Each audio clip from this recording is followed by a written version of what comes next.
What's up, everyone, and welcome to the meta forecast for season 33, I believe, week 1, set 5, call whatever you will. Yeah, we have a lot to get through, so I kind of just want to jump into things. This is kind of a weird season, to be honest. There was even more effects going away, Bam losing his super cron, and set 5 didn't really bring in a ton in terms of, I think, interesting or impactful effects. I'm actually really skeptical even of like Jabba's. I don't think it seems that crazy. Maybe I'm wrong.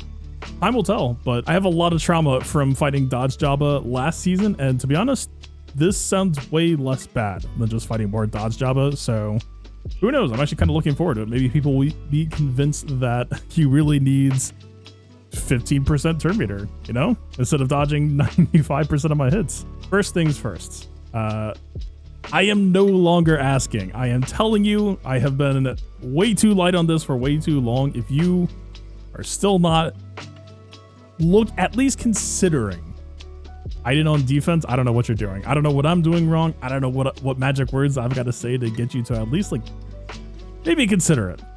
Here's some numbers. Last 33 season, Iden on defense across 8 matches. One of my opponents did not attack, but across 8 matches, 21 hold.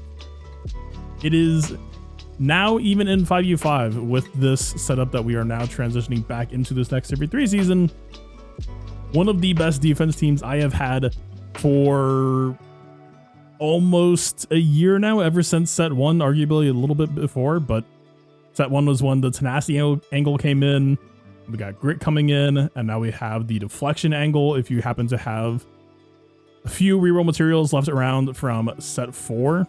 Grit in combination with good deflection, I think, is terrifying, because I can tell you right now, again, farmed tons of holds last season and almost entirely across the board. Every single time, the teams that people were coming in with to finally finish the team off were teams that were going to be affected by a deflection. We're talking EP Mara, Bad Batch. I've been concerned about Raditz, but everyone and their mother is still posting Raditz on defense against their better judgment, so that was kind of an unnecessary fear of mine, because Raditz is kind of a hard counter against Iden, but deflection also helps there as well. And of course, the Tenacity Shore is perfect for stopping Wampa. Now, I am going to be a little bit more specific for the foreseeable future. Wampa is blocked by Tenacity Shore, but I have seen some Tenacity Shores that were also just like not, you know, like let's say a Relic 5, and while that's not necessarily a bad thing, that's fine. Just setting expectations accordingly. If you're seeing, you know, like a R8 Wampa attacking an R5 Shore, it can only really do so much, right? You know, once set 4 expires, you know, set 5 we start talking about, there's a lot of bulk stats in there, extra tenacity in there. Maybe Shore could start to think about, you know, being under Relic, but generally I would say, you know, try to match your Shore Relic to at least as close to the average Wampa that you're seeing as possible. Try to match it.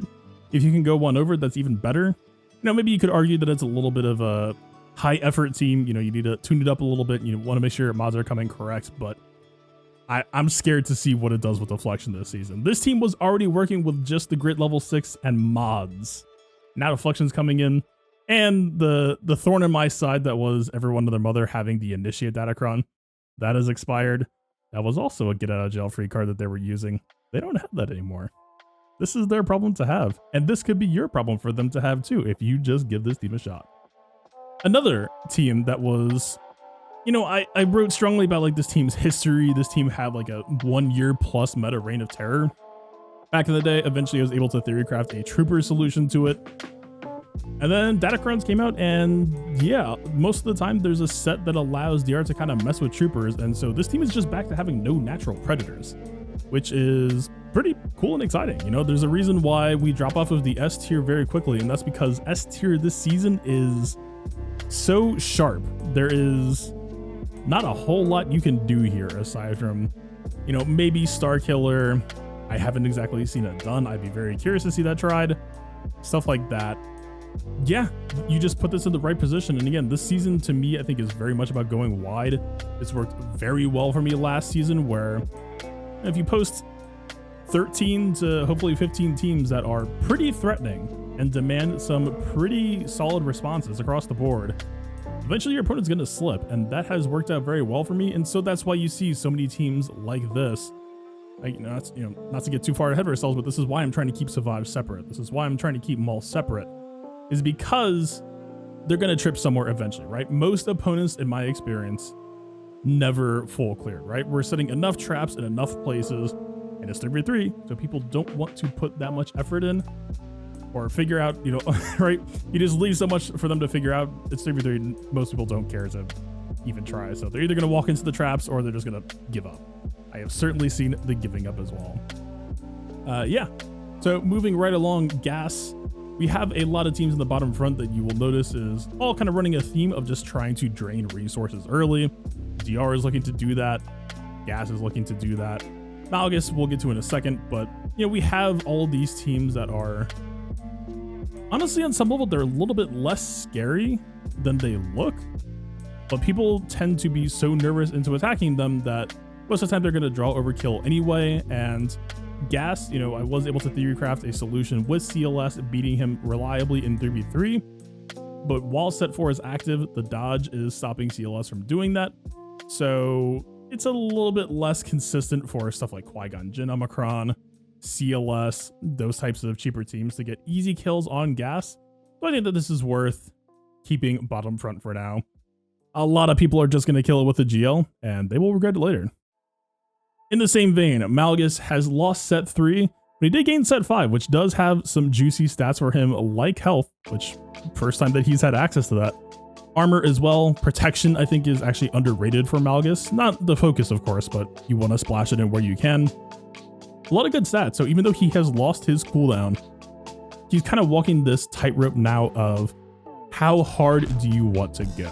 Do you want to... I still think that Malgus DR Talon is probably the best that you can get, but again, we're kind of looking for a strategy of going wide. So while this team is definitely not the strongest Malgus team, and in fact, to be honest with you, I'd actually like to take Talon out here and move it potentially somewhere else, but we'll talk about that in about 2 teams. We're trying to either force out overkill or dare an opponent to try something that might end up not working, right? If we can get some extra value, get a hold, anything like that, then I think we're pretty happy. So yeah, kind of going with this. Sith Assassin isn't the most commonly owned character. Sith Trooper can go in that slot instead. It's kind of trying to build this team more proactive, and I kind of like the idea of Talon and Sith Assassin both going into stealth so that they're kind of forced into wasting turns, hitting Malgus, and kind of cycling your team's turn meter. I don't know if it's necessarily going to pay off. It's definitely experimental. Definitely something that could be subject to change. But yeah, last but not least of the baits, I don't know what to call them. Jedi Knight Luke, I can tell you for a fact right now, I know that this team isn't as scary as it looks, and yet it continues to draw overkill. And again, people just don't want to have to figure out cheap, efficient ways, at least not in 3v3. In 5v5, people might be more willing, but there is not a brave bone in most people's body when it comes to 3v3 front walls. It is the age of overkill, and you're farming. So I kept it with the volatile rating for right now because I do think that, if people start to piece things together, Luke is probably not going to be long for this world. It's a fairly expensive team that I would certainly rather have on offense, unless it continues to do its job of, every match last season almost, it got killed by GLs. So as long as that keeps up, I don't have much of a complaint. I'm down for them to keep doing that. Why not? Moving right along. The other half of the Malgus trio, we have Savage with First Order Sith Trooper, and in the middle here, this is a very, very hot take, but one I'm a little bit curious to see how it performs. This could be fairly spicy. We have B2. So of the easy ways to kill Savage, or I say easy, the most popular ways to kill Savage right now, Bounty Hunters is one of them, and Padme. And so with Bounty Hunters, the Mandalorian needs to have the crit chance or crit damage up, which B2 can either dispel or buff immunity to stop him from regaining it. Padme, you also have the protection up bombs, B2 looking to contest there as well. This might not be good enough to keep those teams down permanently, but it's at least a stall tool to give Savage more time to work with. And so yeah, if we're not running Talon, this kind of just struck me as, A, B2 I don't think has the craziest job in 3v3. Grievous, not quite who he used to be and doesn't always reach for B2 either. So for a character as integral as Dark Talon for plenty of other teams, I don't know. There's a potential here.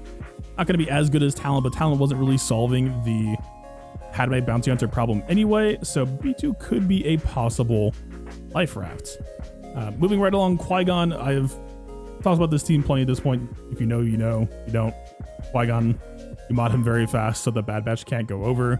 And things get very messy very quickly. You know, depending on where you are in your ladder ranking, a lot of people won't even check the speeds, or they won't know to check their speeds. They're just going with Bad Batch, and you're just looking at a free minus 20 banners, free, opponent loses a Bad Batch team. Pretty good. Now, one of the most popular solutions is Newt B1 Django, and this setup is using a slightly modified turn order. Normally, we have Anakin going fastest to give everyone the offense up. Instead, we are having Anakin go last because we allow Qui-Gon and Cam to go first. If either of them happen to hit Newt, it's pretty much going to kill him. And if Newt dies, Anakin can go and use his AoE. Newt will die a second time, and that can cause the most popular counter to fail. As you know, that just noticed, it relies on Qui-Gon or Cam feeling like hitting Newt, so you're at the mercy of the AI targeting. Your mileage may vary, which is why I have given it the volatile tag. It is, when it works, you are pretty much guaranteed a free hold, but it is RNG, so feast or famine, very much feast or famine. We'll see, right? If you plan to keep posting this team, I definitely think that this is the best way to do it. On another note, we have Lord Vader. Now, I am continuing to try to split Maul apart. I think the expiration of set 3 has hit Maul harder than pretty much any other team in the meta right now. Right, he had set 2, and then he went from set 2 with the 25% time meter over to set 3. He had Super Bam, so even if he was going slower, Super Bam was still just such a force. I was really skeptical on, is it really going to be worth keeping Maul separate from Lord Vader on defense last season? And time again, this team proved itself that yes, it is actually drawing a lot of good holds, a lot of good power. And believe me, I came with the critical eye and I said, okay, you're putting in good work. I believe you. So I'll keep letting you do your thing. So now that set 3 is over and we're into set 5, the Maul team is not as impressive. So if we talk about Maul in context of Lord Vader, I think it is definitely possible that we could see at least that Maul team breakup, probably come back to Lord Vader, maybe look for other opportunities for Maul on offense. Tough to say right now. It's very much up in the air. But with the state of the meta where it's at, we mostly just want to try to get Lord Vader to keep eating SLK. SLK did just get his own Datacron, so if Lord Vader can stay deadly enough that our opponent can't just, post SLK for free, then we will have a better time, I think, of getting the clear as well as, allowing us to go wider on opportunities. That being said, this is really just a question of, can Lord Vader continue to fend for himself without Maul? If he can, if we're still just drawing that SLK for free, then I think that's easily a trade that we're happy with and we can continue to go wide on the rest of the board. If not, Maul might have to come home. This is definitely going to be a wait and see for week 1. Really hoping to see that matchup data as soon as possible. Time will tell. Moving right along, we have the rest of this GL Gauntlet, but this time in the rear. Lord Vader is kind of doing a big job up front. And here are some angles that I'm hoping will be solid enough for the rear to set up for, again, GL is not really the place where we're trying to get him. We're just trying to be hard enough to keep drawing out those resources for the knockout punch that happens up top. Ray Ben. Ben always struck me as a character that was going to have a hard time in 3v3 or really needed the extra help. He's really a character that makes more sense in the context of having 4 extra slots and not 2. So we really need him to be able to serve both as his usual raid job of keeping her alive or making her trickier to kill, as well as ideally we want to be dishing out damage himself. So to me, it feels like right now Ray is 2 main final destinations she would like to land at. One is Ray-Ben Dash, one is Ray-Ben Cat. Both of those are incredibly expensive, and I don't think they are necessarily guaranteed good teams. So I'm avoiding recommending that for now. I'm I'm reeling in the hot take. I'm going with the safe pick like Hermit Yoda. It's not necessarily making this team impressive by any means, but Hermit Yoda is a very common raid pick in the past. Kind of just a budget cat for a lot of intents and purposes here. We will see how this team progresses and evolves. I have hopes for how Ben can perform as a damage dealer here, but again, I'm kind of laying low on this team for week 1. Keep an eye out for, I would say, especially Ray mirrors up against Cat, or I mean, to some degree up against Dash as well, also potential. We'll see. It'd be a little bit tricky. Right alongside her, I am also messing with the idea of JMK Cat. So last season, when I talked about the go wide strategy, this was a lot heavier on B and C teams. This time around, I'm messing with pulling a couple of teams such as Dash to offense and trying GLs in their spots. I'm curious on if this will end up being too heavy or not. You know, there's a lot of talent that we're leaving on defense, but kind of looking to push the aggression a little bit more in 3v3. Again, this might not be necessary, right? I think there's something to be said for if the defense is already doing well, you don't really need to push that much harder. But again, kind of a week 1 experiment. It's entirely possible that Kenobi with Cat is doing too much good on offense to make it worth it here. But with the tenacity on record that I'm suggesting here, I think we can stop the Echo with Darth Vader, as well as, of course, you know, with Cat in the team, Gas is not going to be able to work. I think we can at least stop more GLs. And if we can do that, then we can avoid, you know, if we had like a JML in this spot and the opponent held Dash, we're talking a very different situation, right? Speaking of cheap trades, I'm a little bit worried for Jabba's future. In the counter data, I was seeing some teams, Starkiller and Jedi Knight Luke, that were concerning, let's say, right? It was very, very high win rate too, right? Usually with non-GL counters, you know, given a wide enough sample of matches, people make mistakes, people, you know, don't bring enough modding or stuff like that. This was all like 92 to 100%. And so if you're a Jabba owner, again, I'm a little bit skeptical on set 5, at least his effects for set 5. This is the best setup I think that it could be for him, but I would say he is on thin ice, or at least, again, I'm going to keep a critical eye. If he's getting killed by anything non-GL, I'm probably not keeping him there unless it feels like a really good pin. We'll see. Ironically, the GLs are the things I'm least confident in here. I mean, I'm confident that the setups are close to the best for what they need to be. I'm less confident that they actually need to be on defense, but we'll see. Starkiller is a team I have kept on the list because I do think for a lot of ranking levels, I think this will continue to be a good team. This is something I am personally not running anymore. I think I'd be more than happy to have him on offense, and a lot of opponents were starting to solve him for cheap at top level GAC, and so I wasn't really willing to handshake that trade anymore. But again, if you're at the level where people might not be scouting or know what to do, you know, you're gonna grab free Wampas. You're gonna grab all sorts of teams that your opponent would much rather have elsewhere. Really, your concern is just making sure that they don't have a faster Mara so that they can't mirror as easily. Other than that, yeah, I think the team still can have a future. It's just not as potent. Right alongside them, Maul with Bam. I love this team. I'm not sure if this team is going to stay on this list. Believe me, if the moment that it smells like it's not worth it, if I see a bad week in match history, it's gone. But this team did exist before Datacrons existed. This team was already well on my radar. It just got boosted by set 2 and then set 3. So I'm giving them a chance. I want to believe that, you know, especially with set 5 being so stat oriented, this team actually being a pretty stat oriented setup, right? A lot of it is just the trap of Bo-Katan's extra protection and the protection regen, Bam with the invulnerability, and kind of just stalling out time for Maul. But I would like to see how set 5 works with it, and if you have a good, you know, protection armor, health, maybe crit damage, health steal, anything like that. Datacron, I don't think this team is worth giving up on yet, but the game has changed a lot since how this team was before Datacrons existed, and I'm fearful it might not make the cut. We will see. Now we're into the C tiers. This is honestly just a lot of filler here. I'm actually probably going to start introducing a tax tag, kind of fill in with the C tier of just, it's a banner tag. A couple notables in here though. Dash Rendar.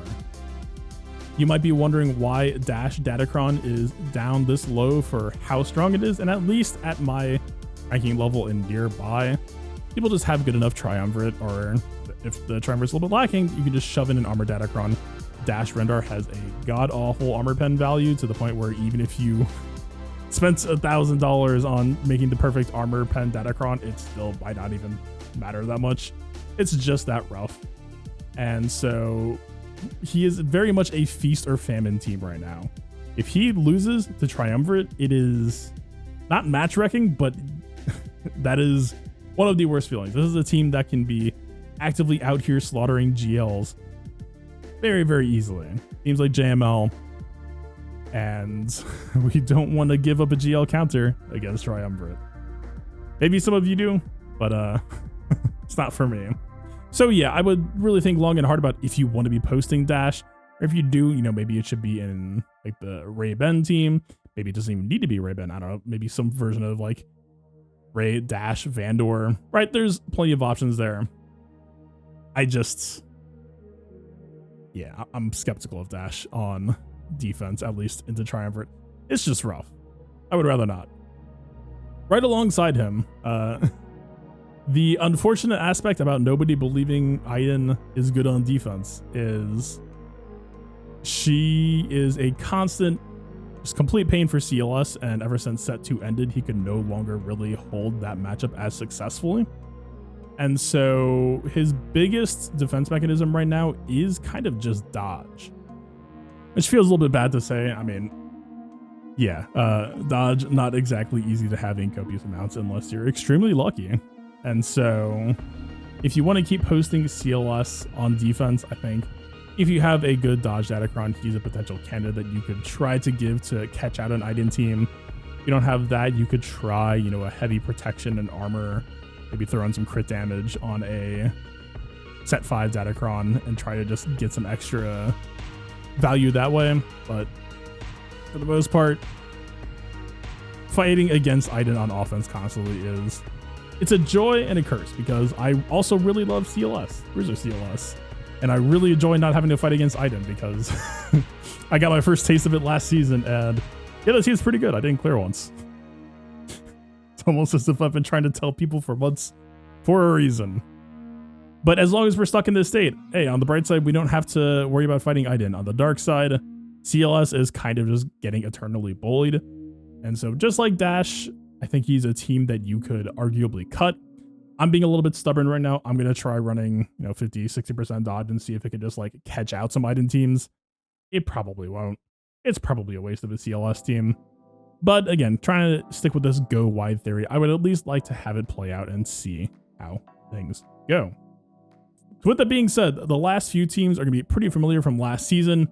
Radis, if you don't know, with the Jin Omicron bug, is pretty gross. It was very effective in 3v3 only. This is the tragic part. I was so happy to make the Jin Omicron bug discovery, and then realized next season that, oh wait, it's actually making Radis way less fun in 5v5 in Territory Wars, because it gives your tanks crit immunity. And the whole entire thing that Radis wants is for your team to get crit. And so if your tanks are crit immune, unless the opposing team dispels that crit immunity, you just get no exposes. And it's not necessarily unwinnable, but it has broken some counters that I was working on. And yeah, so if you have Jin Omicron already, I would actually rate this team at about a B tier. It is much scrappier than it looks. It's very, very good. It's the reason why bounty hunters half the time would absolutely crush Radis, like it was a joke for me, and then occasionally would just insta lose, like not even close. It was because of Jin Omicron. And so I'm not necessarily advocating that you take it, but just be aware that if you already have it, it actually makes this team a little bit better. I'm a little bit less snarky about it. It's just this tragic situation where, I mean, hey, Radis is a very fun team, and it's an Omicron that takes a lot of the fun out, unfortunately. Bruiser Sortie, it is exactly what it is. You're never really expecting more than banner attacks. Maybe set 5, you throw in some health and armor, you could maybe get a Wampa timeout, stuff like that. I'm not expecting huge things out of it at this point. I've kind of the team is doing its job. I think, you know, maybe the best next shot that Sortie will have will be when BT1 goes farmable. There is some insanely destructive firepower there, and it's really just a question of where to point it. For now, I think if you have Sortie, kind of keeping her in this generic tax slot is fine if you're looking for a team to fill on the board. And last but not least, I actually might be being a little bit too harsh on Krennic control. In fact, when I put this video out, I'll probably just bump it to the top of C tier. It just has a few too many solutions. I might, you know, try pumping TFP damage instead. I had it on a lot of protection. Just anything to try to get the team a little bit scrappier. It did manage to get, I think, 1 hold, but for the most part, it was, it sounds better on paper. And again, I think the biggest problem with this team is it's not sneaky. You can't post Krennic without someone seeing it and thinking, well, hold on, but like, why are they using Krennic? And then they piece together what's happening, and then they figure out a solution, right? It's not, there's no subtlety, and it's Krennic, right? You can't post Krennic without people becoming immediately suspicious. They become suspicious, they see the trap, they find a team that can deal with it. You see where this could become a problem. So yeah, that is it for the meta forecast. Not necessarily all we have to talk about this season, but I'm going to be guinea pigging a lot of teams in week 1 that you aren't seeing on this list. Not trying to keep stuff exclusive, but just not things that I want to be recommending broadly yet. A little bit too experimental for my taste here. You know what? I'm not afraid to get a little bit wacky every now and then. You know, we see Savage B2, but those are angles that I feel like are fairly strong and definitely worth seeing out, whereas other options are gonna need to prove themselves before they can make it on this list. All right, hopefully that makes sense. Anyway, I'm gonna get out of here, get this video up. We're getting pretty close to lock. Good luck in your first round, and be on it.